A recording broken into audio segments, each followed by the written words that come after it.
kaibigan kasi doon.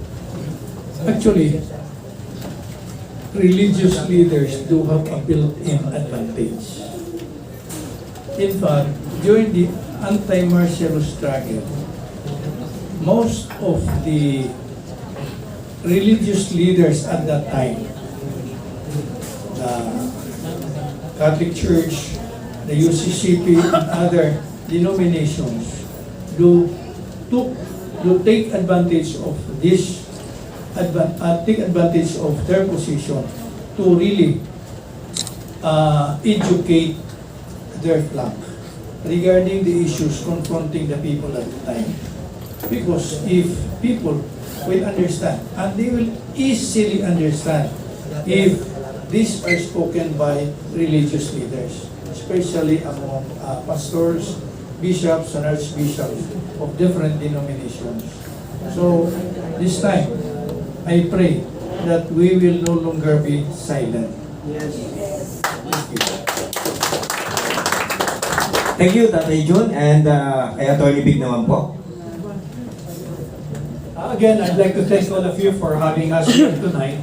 And yes, magandang katanungan kanina. Ano ang magagawa? Nasagot ko, hopefully, ang maisog kasama ninyo, kami ang magiging boses ninyo, ang magiging tinig, kami ang magsasalita para sa inyo. And we will go around still to educate the people of the real issues that are besetting the nation. But, hakbang ng maisog can only do so much. We cannot do it alone. That's why we come to you. But, it's all up to you. Kung sa tingin ninyo, yung nangyayari ngayon ay acceptable by your standards, wala kaming magagawa. Kung sa tingin ninyo, happy na kayo sa ibinibigay ng gobyerno at ipinapakitang pang-abuso ng gobyerno, sino ba naman kami para sa hakbang na maisog, para pangunahan ang inyong mga magiging pasya. And tonight, yes, I agree with Kabsec Jun. You are in a very, very distinct advantage when you go back to your flock, when you go back to your church. But that advantage can only be an advantage if you will bring it to the pulpit. Pero kung passive, tama ho yung nasabi yung nagsalita kanina, ngayong gabi, para lang tayo nagkita-kita at nagkwentuhan sa Max. But if you're going to put to heart what we have all discussed here, you are in a very distinct advantage to rally on your flock. We will not call for the overthrow or overthrowing of any administration.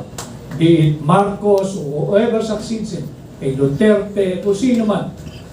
Pero sa pagmumulat ng kaisipan ng taong bayan, sa pagmumulat ng kaisipan ng inyong mga miyembro, ay magsama-sama muli ang Pilipino at magkaroon na naman ng isang payapang pagpapalit ng rehimen.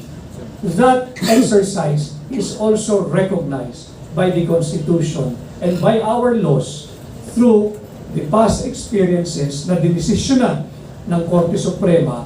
At simple lang ang sinabi, pag nagsalita na ang tunay na soberanya, iyan na ang tinig ng mamamayang Pilipino.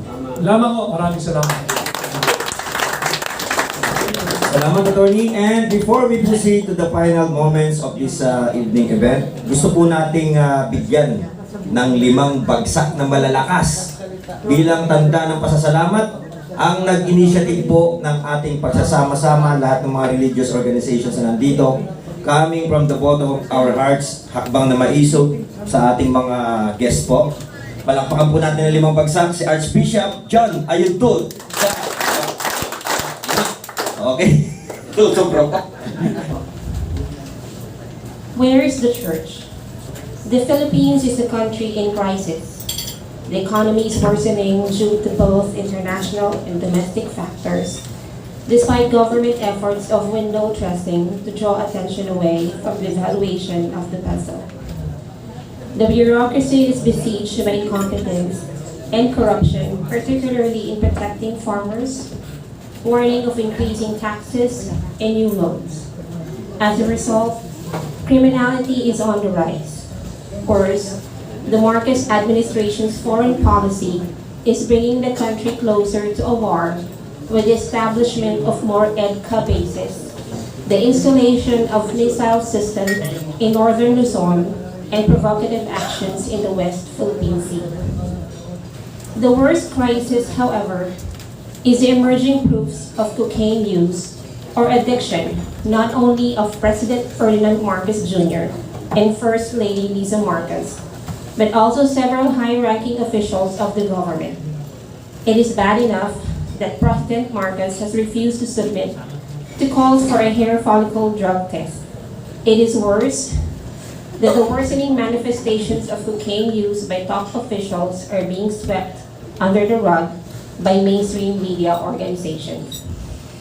We are alarmed by a growing culture of government abuse, particularly in selective application of the law, going hard after political opponents while completely disregarding the bigger danger of the country slowly being turned into a narco republic.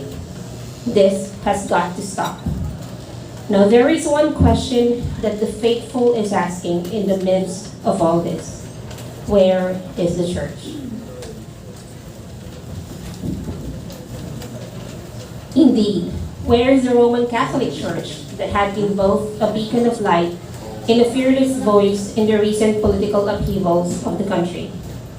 Why is there complete silence on the part of the shepherds of the flock on the biggest scandal of the day? Brazen drug use in the highest officials of the land. The image of the late Jaime Cardinal Sin, calling the faithful to stand up against the unlamented regime of former President Ferdinand Marcos and the disgraced ex-president Arab Estrada, is still fresh in the minds of the faithful who were there when it happened. Sadly, the image is slowly fading in the face of the deafening silence of the church and deepening crisis of contemporary times. Compromise is never anything but an ignoble truce between the duty of man and the terror of the coward, said former U.S. President Gerald Ford.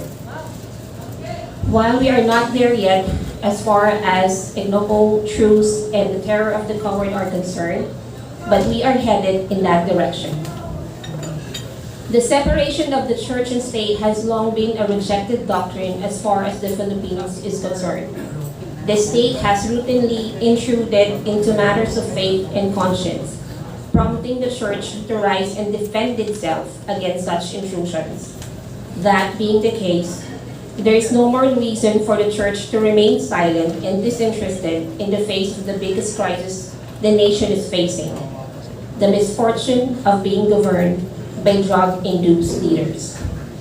In the face of this terror, as faithful members of the flock, we call on the leadership of the Roman Catholic Church, particularly the Catholic Bishops' Conference of the Philippines, to take a categorical and firm stand regarding this and the attendant crisis threatening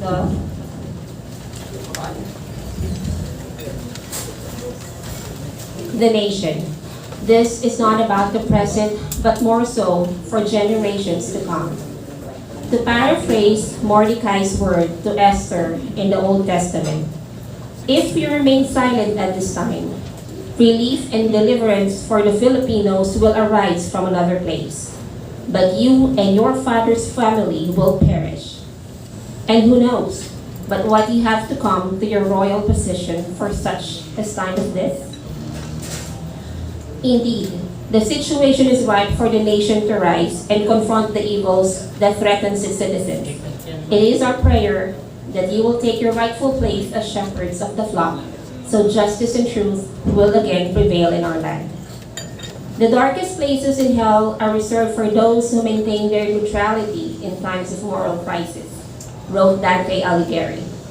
No one can say for sure if he is right, but there's no such thing as neutrality in the face of oppression, persecution, and suffering. The church, specifically the shepherds, must speak up in a time such as this, or forever be remembered in history as a fence-sitter when the faithful are being fed to the lions and the fires of hell on earth. Let it not be said that in the biggest challenge confronting our generation, the faithful will need to ask the inevitable question, where is the church?